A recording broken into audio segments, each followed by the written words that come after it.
tayo ay yumuko at manalangin. Hindi tayo ng gabay sa ating Panginoon. Masikot.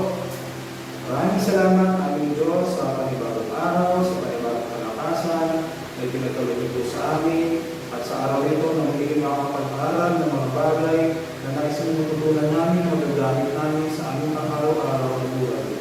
Maraming salamat po at hinihintay po namin ang iyong gabayan sa pangalan ng Panginoong Hesus.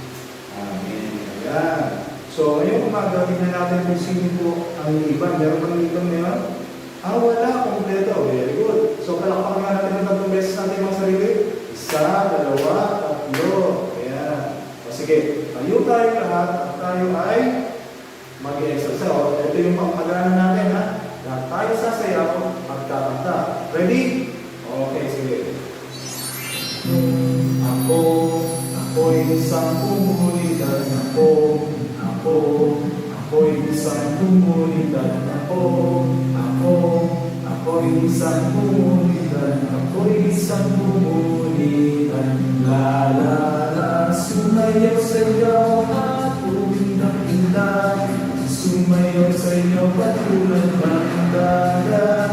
Sumayaw sayaw at umindak-indak. Sumayaw sayaw patulad ng dagat. Ikaw isang komunidad. Ikaw isang komunidad. Ikaw isang komunidad. Ikaw isang komunidad. La la la, sumayaw sayaw at umindak ng sayaw. Sumayaw sayaw patulad ng dagat. Sumayaw sayaw at umindak-indak. Sumayaw sayaw patulad ng dagat. Tayo isang komunidad. Tayo isang komunidad. Tayo isang komunidad. Tayo isang komunidad. La la la, sumayaw sayaw at umindak-indak sayaw. Sumayaw sayaw patulad ng dagat. Sumayaw sayaw at umindak-indak. Sumayaw sayaw patulad ng dagat. Ikaw, tayo isang komunidad. Tayo isang komunidad. Ikaw, tayo isang komunidad. Tayo isang komunidad. La la la, sumayaw sayaw at umindak-indak. Sumayaw sayaw patulad ng dagat. Sumayaw sayaw at umindak-indak. Sumayaw sayaw patulad ng dagat. Nag-enjoy ba? Sige. Pumunta tayong lahat at tayo rin ay magbabalik-aral, no? Sa ating mga napag-aralan itong mga nakaraan. Sige. Ito na yung tanong. Ano ang tawag sa malaking barko na ginamit ng mga tao noong panahon ng mga Kastila? Tulad ng sinayaw natin kanina, di ba? Nung sumayaw tayo patulad ng dagat. Meron ba kayong alam o nakikita ng mga dumadaan sa mga dagat? Ano yun? Ang tawag doon ay galyon. Very good. Ang galing naman. So, ang tawag doon ay galyon. Ano nga ang galyon? Sige nga. Meron bang gustong bumasa? Ryan. Sige, si Ryan. Basahin niyo ang galyon. So, sabay tayo bumasa.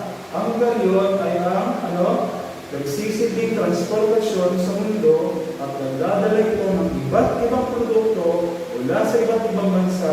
Isa itong malaking barko na naglalaman ng mga produkto, pangarap, at pag-asa sa dito ng mga taong sumasakay dito. Ang tawag dito ay very good, galyon. Diba? So ito yung ginagamit nila doon para gamitin transportasyon sa papunta sa mga lugar na kanilang pagdidilibira ng mga produkto. Isa pang tanong, alin sa mga daang tubig ang may kaugnayan sa kasaysayan ng Pilipinas? sino makakaalala? O Angelica, sige. Tama. Ang tawag dito ay Suez Canal, di ba? Itong Suez Canal ay nasa pagitan ng Mediterranean Sea at ng Red Sea. Ito yung sa bandang Africa, bandang Egypto. Ano nga itong Suez Canal? Ang Suez Canal ay isang artificial na daungan ng tubig sa Egypto. Ito ay may kaugnayan sa kasaysayan ng Pilipinas. No? Dahil dito, makikita natin sa Suez Canal, dito nagsimula ng malawak na kalakalan ng Pilipinas sa ibang bansa. At marami pa ang idinulot ng Suez Canal para sa ating mga Pilipino. At yan ang malalaman natin mamaya. Pero bago yun, magkaroon muna tayo ng isang activity. So gagawa tayo ng tatlong pangkat. Pangkat isa, pangkat dalawa, at pangkat tatlo. Naintindihan ba? Pangkat isa, pangkat dalawa, pangkat tatlo. So anong gagawin natin? Ito po yung mga tanong. Ang pangkat isa, sasagutin niyo po ito ha. Bibigyan ko ng 10 minuto para sumagot. So ang bawat isa, bawat pangkat isa, ito po ang inyong tanong. Ano ang masasabi mo sa larawan? Ano ang nararamdaman mo matapos mo itong makita? So magbibigit ako ng larawan dito at titignan niyo ito mabuti at sasagutin niyo itong mga tanong. Sa pangalawang pangkat, ito ang magiging tanong niyo. Ano ang nais ipahatid ng mga larawan? Sa pangatlong grupo naman, kung ikaw ay nagbubuhay sa panahon ng mga Espanyol, ano ang iyong nais iparating sa mga matutubong Pilipino na nakaranas ng ng hindi mabuting kalagayan sa kamay ng mga dayuhan? So ikakabit ko yung mga larawan at ito ang titignan nyo para sagutin sa mga tanong. Yan, ito yung una. Nakakita ba? Okay, nakakita. Ayaw dumikit. Ito yan. Yan. So, ito yung pangalawang larawan. Ayan. Ang pangatlong larawan ay ito. Nakakantay mo kung sino yan. So ayan, makita ang mga larawan at pagkatapos sa 10 minuto ay ibibigay nyo sa akin ang mga kasagutan. Malinaw? Sige, sagot na po kayo. So, ready na ba mga bata sa inyong mga sagot? O sige, sa pangkat isa, ano ang sagot nyo dito sa ano ang masasabi nyo sa larawan? Ano ang nararamdaman mo matapos nito nakita? O sige, sa grupo nila Angelica, ano ang inyong sagot? Nakakaawa, very good mo. Nakakaawa yung mga larawan kasi ayan, nakikita mo na ang mga Pilipino na ay sinasaktan ng mga Espanyol, ng mga Kastila. Very good. Sa pangkat dalawa, Ryan, ano ang sagutin niyo sa inyong grupo sa tanong na ano ang naisip pahatid ng mga larawan ito? Sila ay dapat kaawaan. Ay, napakagaling naman. Sila ay dapat kaawaan, no? Kasi ito yung dinadalas nila sa pamumuno ng mga Espanyol. Sa pangkatatlo, anong sagutin niyo dito?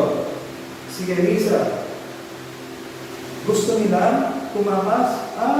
Gusto nilang tumakas sa mga Kastila. Ayan. So dito makikita natin sa mga larawan na yung nararanasan ng mga Pilipino sa kamay ng mga Espanyol noong panahon nila. So meron tayong tanong, mayroon ba kayong naiisip o meron ba kayong idea sa kung ano ang paksa natin sa araw na ito? Meron ba? Sige.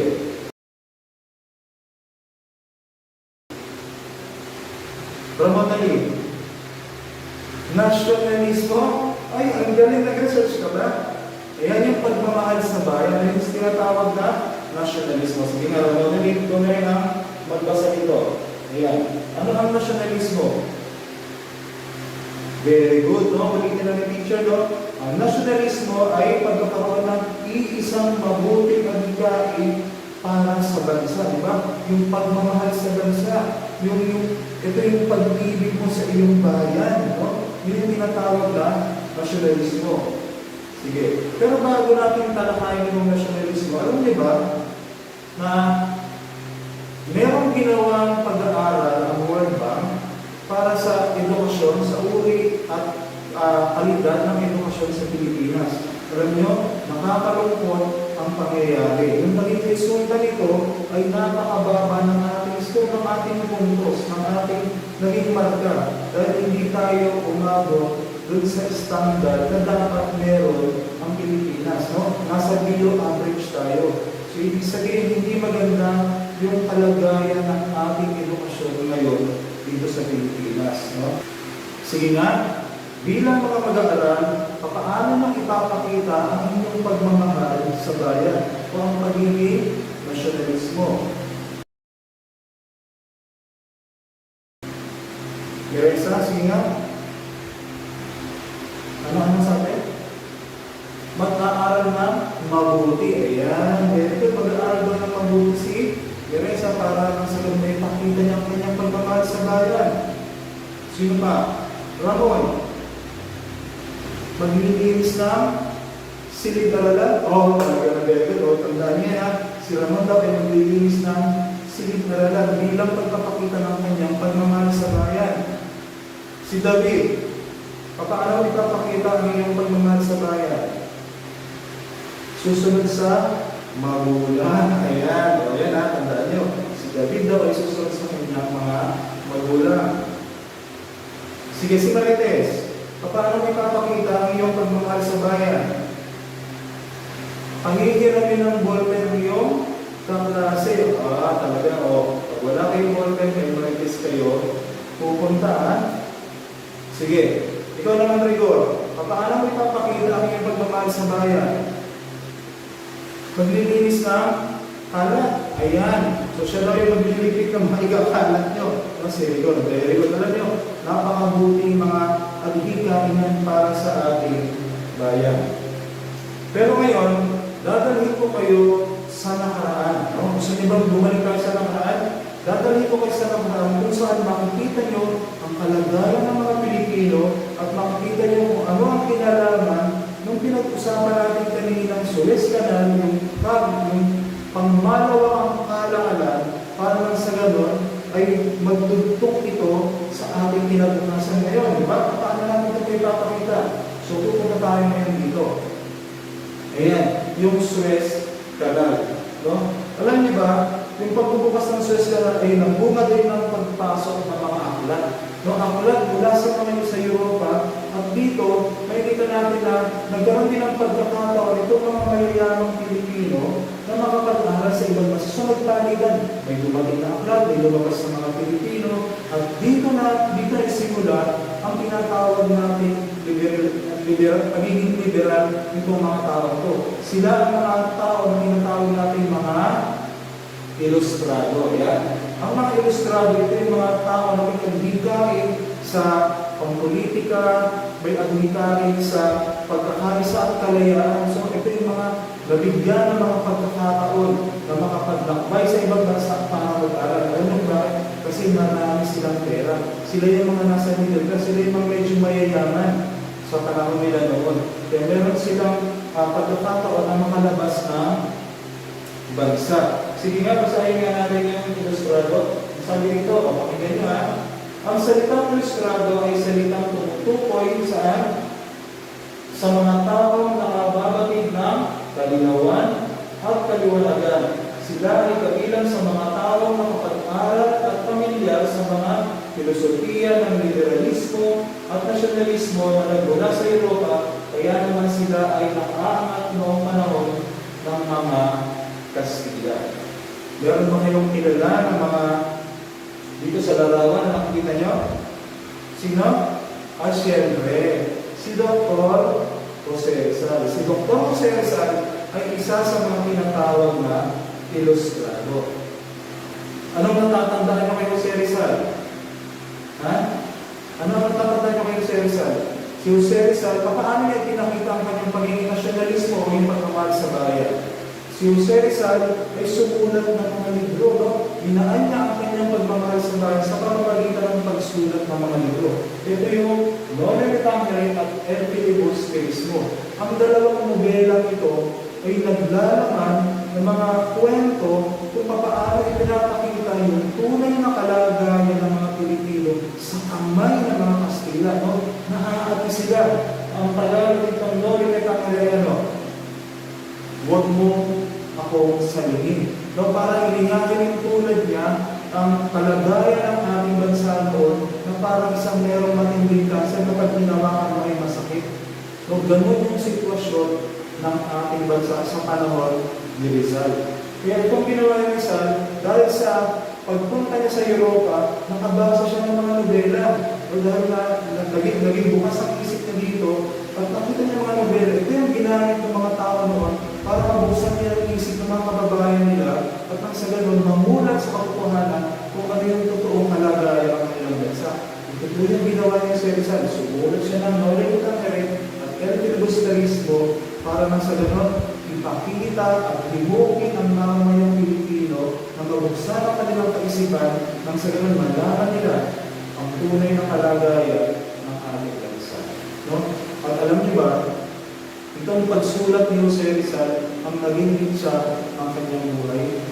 No? Siya ay hinuling, siya ay pinarasan, siya ay tinulong, at siya ay pinatay sa bagong bayan na tinatawag natin Rizal Parnaeto Luneta.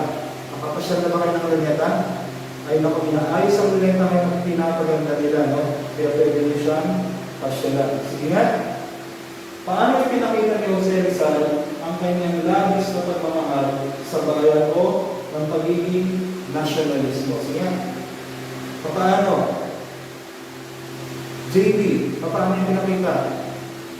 Pagsusulat ng nobela. Very good. Yung pagsusulat ng nobela, ang naging daan ni Jose Rizal para ipakita ang kanyang pagmamahal sa bayan. No? Siya si Pepe. Ito yung kanyang palayaw. Sino pa?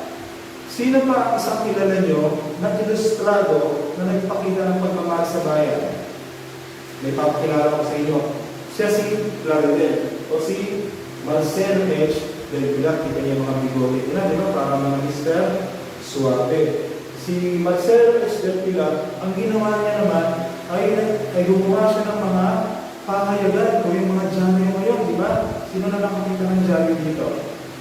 Ayan, di ba? Yung mga binabasa ng mga magulang natin, pag umaga, pag nagkakapi sila, ito yung mga dyaryo.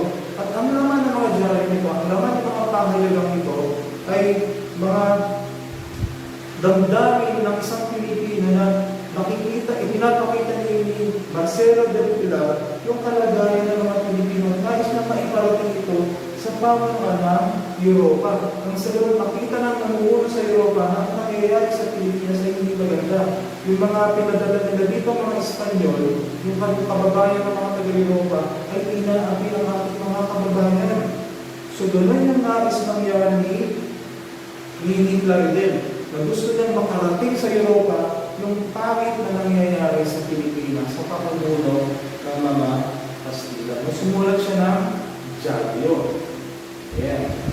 So, sige nga, paano ipinakita ni Claridel ang kanyang pagmamahal sa bayan o ang kanyang pagiging nasyonalismo? Sige, tanggol. Sige, paano niya ipinakita?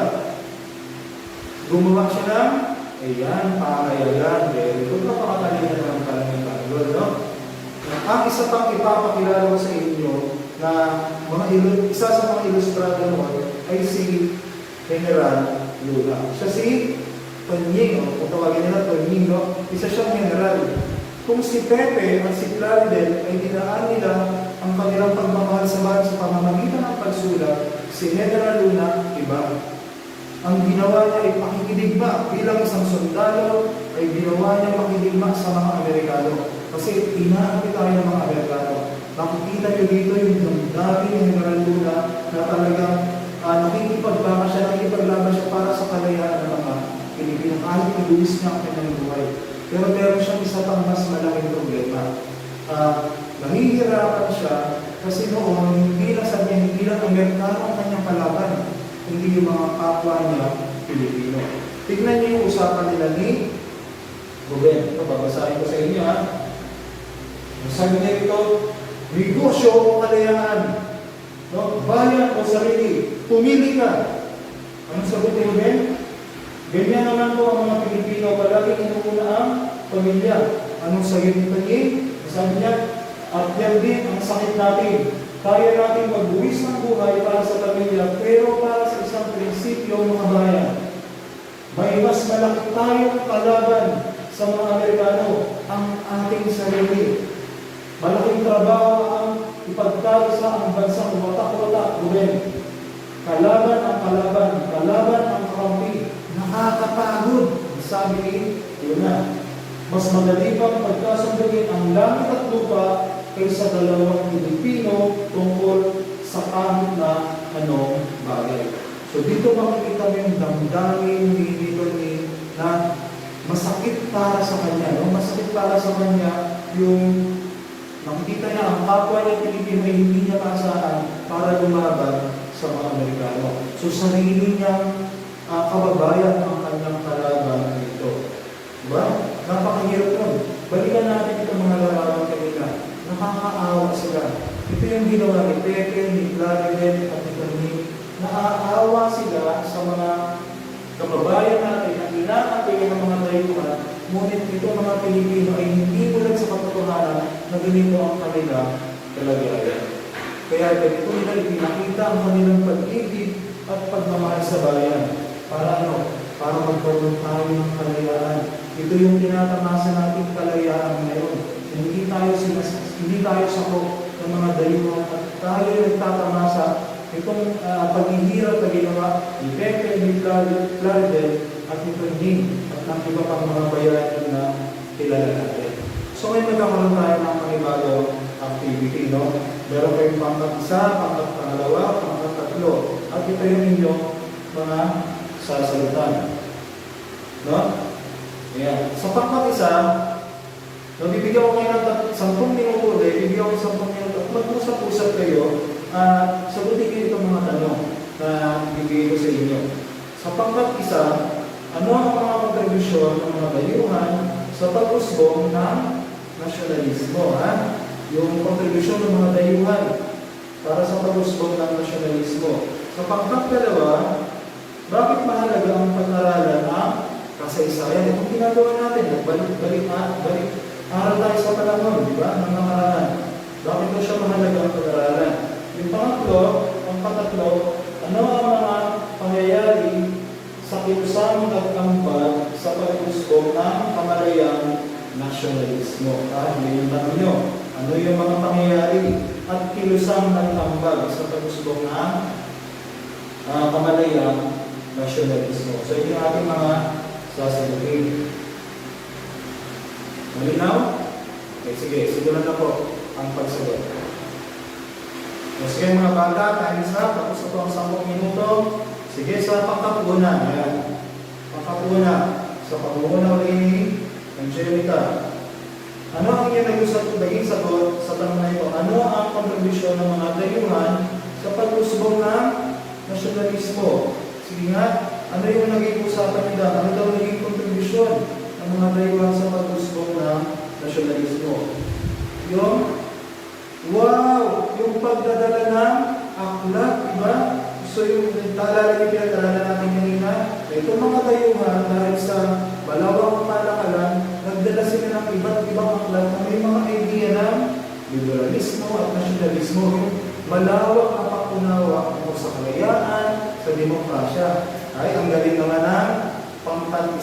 Sa pangkat-2, bakit mahalaga na pag-aralan ang kasaysayan? Sige, si Ryan, ang inyong mamumulangin dito sa pangkat-2. Ano ang inyong pag-usapan dito? Masagot. Para makita natin yung mahalagang ng pag-aaral ng kasaysayan. Para magkaroon ng damdamin nasyonalismo ang mga tao ay ang sabi ni Ryan sa kanilang na pag-usapan, para mahalagang pag-usapan ang pag-aralan ng kasaysayan para daw ano? Para magkaroon at umusbog ang damdamin nasyonalismo sa mga tao ngayon. O, talakpakan naman natin ang pangkat-2. Ayan, sige. Ang pangkat-3, ang tanong niya ay, ano ang mga pangyayari at kilusang nag natutupad sa pag-usbong ng kamalayang nasyonalismo. Ito yung mga pangyayari o kulisa na nagpag. Ginawa ni Tonyin, o yung gera, ano pa? Yung pag-aaral ng mga, ayan, yung pag-aaral ng mga ilustrado, tama, ang galing ng pangkatato palakpakan din natin, no? Ito yung mga bagay na nangyari, para nang sa ganoon, ito mga Pilipino uli ay makapag-aral sa ibang bansa at mamulat ang kanilang mga isipan sa mga pwede gawin na i-apply o gawin din dito sa Pilipinas na sa ganoon mamulat ang ating mga kababayan sa tunay na nangyayari sa ating bansa pagkaroon sila ng daming nagmamahal sa bayan. Ang tawag na ay nasyonalismo. Very good. Ayan. So, sa ating pagtatapos ng ating klase, tandaan po natin ang nasyonalismo. Ito po ay damdamin ng isang Pilipino na talagang mayroong totoong pagmamahal sa bayan. No? Ito yung bagay na dapat natin isipin at namin bilang mga Pilipino. Dapat mahal natin ang ating bayan. Hindi natin pinagkakaila, hindi natin ikinahihiya ang ating pagiging Pilipino. Dapat proud tayo ng maging Pilipino. Kung may mga aapi sa Pilipinas, dapat lalaban tayo. Hindi tayo gagawa ng mga bagay na ikasisira ng ating bansa, na ikasisira ng ating pangalan. Dapat itaguyod natin ang pagiging Pilipino at bigyan natin ng halaga ang ating lahi bilang mga lahi kayo magiging. No? Kailangan maging proud tayo. Dapat pag nakita ng mga tao, ay Pilipino to. Makikita nila na ang mga Pilipino ay may pagkakaisa at may pagmamahal sa bayan. At maraming paraan para gawin natin ito. Katulad ng mga gawin ito kanina. Paglilinis ng eskwelahan, paglilinis ng mga kalan, pagtulong sa kapwa, ito mga bagay na ito. At dahil dyan, meron tayong assignment. Pagsusulit muna, no? Bago mag-assign, magsusulit muna tayo para maintindihan natin, para makita ko kung maintindihan nyo yung tinuturo ng teacher sa inyo. Okay ba? Sige. Kumuha kayo ng ballpen nyo at notebook, isulat nyo itong mga sagot nyo. Ito ang gagawin natin. Meron din mga pangungusap, meron din mga salita. Isusulat nyo ang letrang N, ang titik N, kapag ang isang salita ay tumutukoy sa pagiging nasyonalismo. Kapag hindi, isusulat nyo ang letrang A. Diba? N, tsaka A. Okay? O sige, ito yung mga tanong. 1, 2, 3, 4, 5, 6, 7, 8, 9, 10. So, basahin ko yung tanong ha. Unang tanong, respeto sa magulang. Pangalawa, pagsuway sa batas. Kramiko. Pangatlo, pagtulong sa kapwa. Pang-apat, pagtawid sa tamang kawiran. Panglima, hindi pagbayad ng buwis. Pang-anim, pagkuha ng bagay na hindi sa iyo. Pang-pito, pangongopya. Pang-walo, pagmamahal sa sariling wika. Pang-siyam, paggalak sa karapatan ng iba. 10, pag-aaral ng mabuti. Okay? So, sasagutin natin yan. Pagkatapos ng 10 minuto, ay ipapacheck nyo sa akin yan. Ay, bibigyan nyo sa akin ng notebook at check ko yan. Okay? Sige, mag-start na po kayong magsagot. Okay, time's up, mga bata. So, tayo po ay pupunta na sa ating takdang aralin. Mamaya, ipasa nyo sa akin yung notebook at check ko yan, ha? So, ito po yung inyong takdang aralin. So, kayo ay magsasaliksik ng mga nangyari sa ilalim ng liberalismo. So, ang isang filosofiya ng nasyonalismo na bumisik sa mga Pilipino ay liberalismo. Kaya ito yung sasalisikin nyo, mag-research kayo. Patulong mo sa mas nakakatanda sa inyo na marunong mag-research para nang sa gano'n, makuha nyo yung tamang sagot. Malinaw ba mga bata? O sige. Basahin natin ito ha. Yung pagiging nasyonalismo. Mabuhay ang Pilipinas. Mabuhay ang dugong maharlika. So magandang umaga mga bata at magkita-kita po tayo sa susunod na video.